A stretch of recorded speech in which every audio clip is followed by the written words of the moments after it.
Hello class. In the previous lecture, we have seen the characteristic of open system, closed system, and the isolated system. One thing is remaining in that. Why the open system is called as a control volume system or flow system? Why the closed system is called as a control mass system or non-flow system? So basically, if you focus on the open system, then we can understand the system of open kind are not having any kind of restriction to prevent the exchange of mass in between system and surrounding. But here, if I said all the liquid get evaporated, then it doesn't mean the system is become a completely empty. What will happen?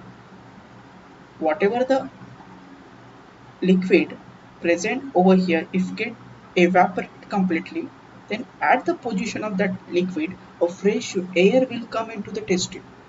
So volume of the system is remain same, but mass get change. Okay, means if I check the mass of air present inside this test tube, okay, whenever it is completely empty after the evaporation of liquid, then mass will different, but volume is remain same.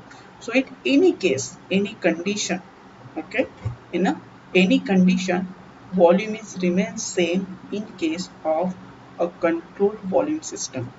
Okay, so it is open. So in this character is purchased by this open system.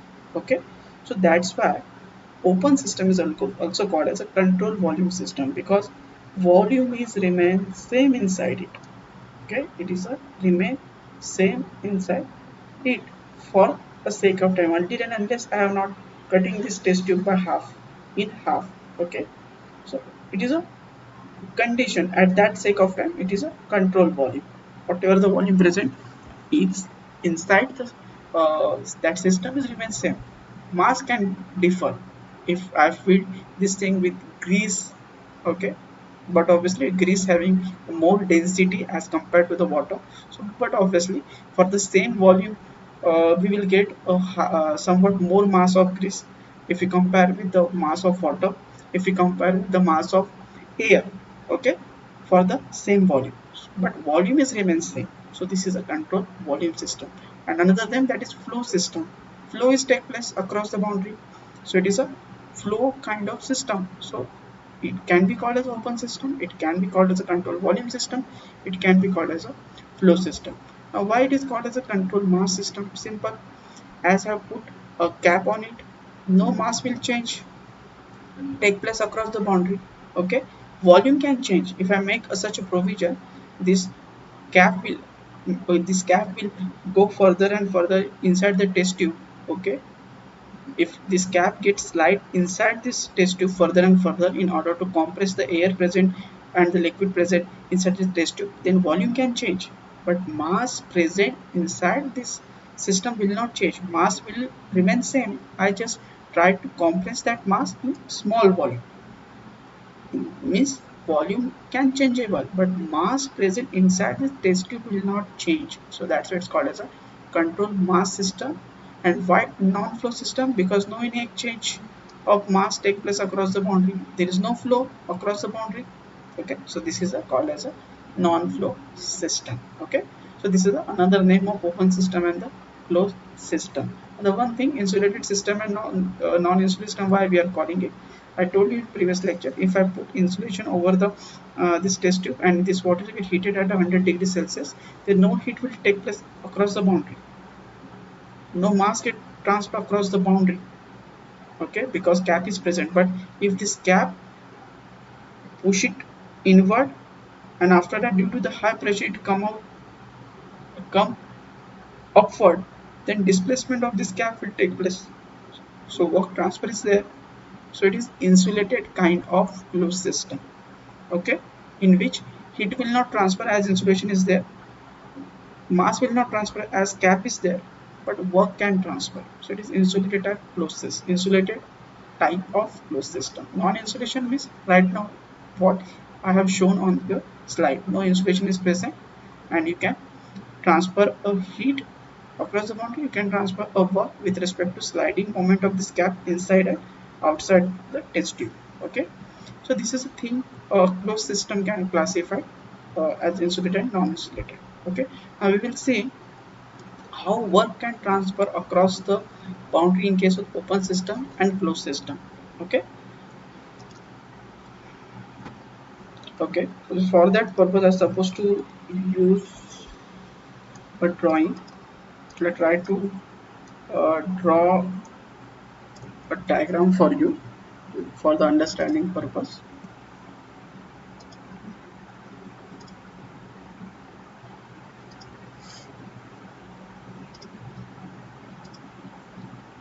Okay, so consider first of all open system.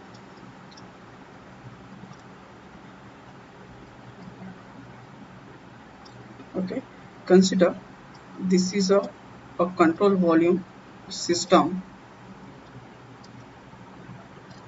This is an inlet for hot gas and this is a exit for hot gas. Okay, and suppose in between here turbine is there. Okay, or some kind of fan is present in here. Okay, so what will happen, the hot air will enter into this volume, this system. It's supposed it make that turbine rotating, it giving its kinetic energy to this turbine blade, and this turbine will start rotating at particular rpm. If I connect the shaft of this turbine to any kind of generator, okay, electricity will develop. Okay, after transferring the kinetic energy of that hot gas with turbine, it get escape out through this way. So what is that, what happening here, work is produced here. Okay, work produced inside the system, that is turbine is rotating, means work done is there. Okay, and that work done I have transferring across the boundary to the surrounding in order to generate the power. The system is open because inlet is here, exit is here, means mass sharing is take place. Okay, and if you talk about the heat exchange, so if I am not insulating that thing, okay, even though if hot gas coming in here and hot gas leaving through system, then heat also get shared with escapes of the gas, as gas escaping from the this volume, heat also gets shared along with the mass, along with the work. So this is open system, work done is there, we get transfer, mass transfer is there. Okay, and along with the mass transfer, heat transfer is also there. So this is the open system. And the control volume, the volume of the turbine will not change. Okay, if gas is not there, free air is still present at inside the turbine of the of equal to the volume of turbine. Okay, so this is the example of open system which can transfer the work, which can transfer the mass, which can transfer the heat. Now take example of closed system. So consider, okay, so consider this is a cylinder. Okay, inside this cylinder,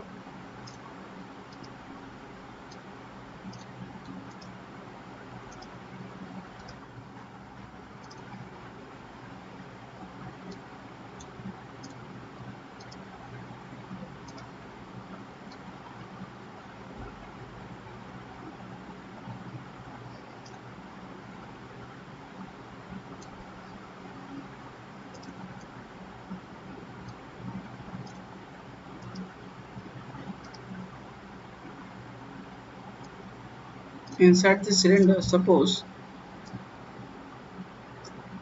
piston is there.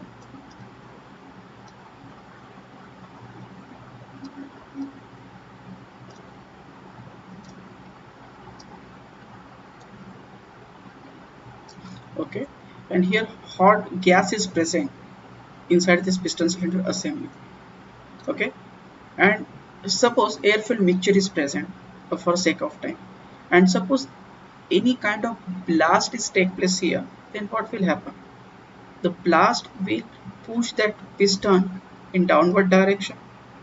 Okay, but whenever piston reaches to this point, okay, from here to here, the displacement of piston is take place, means work done is take place, and this work get transferred by this rod to the surrounding. Okay, heat can also transfer if this system cylinder assembly is not insulated. Okay, but whatever the mass present inside this system will not transfer unless until and unless we are not having wall opening here, or any kind of hole is not there, till mass will not transfer. So what type of system is it? It is a closed system. Okay, take another example.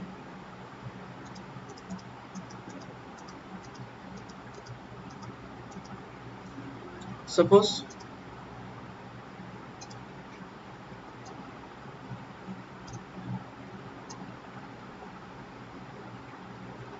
this is a piston cylinder. Okay, this thing is filled by gas or say liquid. Okay, it is filled by water, and suppose one burner I have put below this beaker. Okay, it is low, it is mounted, suppose it is mounted on stand. Okay. At this sake of time, piston is located at this position, and it's supposed to uh, reach at that position whenever work done is there, and this distance is x. Okay, and suppose I am providing the heat, then what will happen? Heat gets shared across the boundary. Whatever the water present inside here get heated, and it start to vaporize, it start to pressurize it, and it try to push that piston upward direction. Okay, the piston get pushed in upward direction. Whenever it get pushed upward direction, then consider it travel a distance x. So pushing force by steam, if pushing force by if pushing force by if I say work done is equal to A, just sake of time consider work done is nothing but a quantity. If I denoting work done by A, actually I have to denote work done by W, but as soon as pressing the W, I just what leaving that writing mode, so that's why I'm not using W over here. Just consider A is nothing but the work done. So calculate the work done by that piston is denoted by A. It is calculated by a force multiplied by distance traveled by piston. Okay, it is force multiplied by distance traveled by piston. So F into X. So force, F amount of force get applied by that hot steam of water. Okay, and that due to that piston make a travel of X to upward side. Okay, so this is F into X is nothing but a work done by system, and that work get transferred to the surrounding. Okay, that work get transferred to the surrounding, and heat get also transferred across the boundary in between system and surrounding, but matter will not leave. Whatever the water present over here, it will not leave. Okay, it remain here till we are not completely removing this piston from this pair. Okay, if this piston is still here at the top of the this cylinder, then matter will not leave, mass of the water will not be leave, so only heat transfer is there and only work transfer is there. So this is a known as a closed system. Okay, so this is an example of closed system in which mass will not transfer, work get transfer, and the heat get transfer. Now if we talk about the isolated system, I told you isolated system will not eligible to transfer a mass, will not eligible to transfer work, and will not eligible to transfer a heat energy. Okay, so that's why it is a completely isolated. Okay, it is isolated for all kind of transfer across the boundary. Okay, so that's why it's called as a isolated system. I hope you have understood the concept of uh, work transfer in this presentation. If you feel still any difficulty to understand, please ask me in your comment section. Thank you.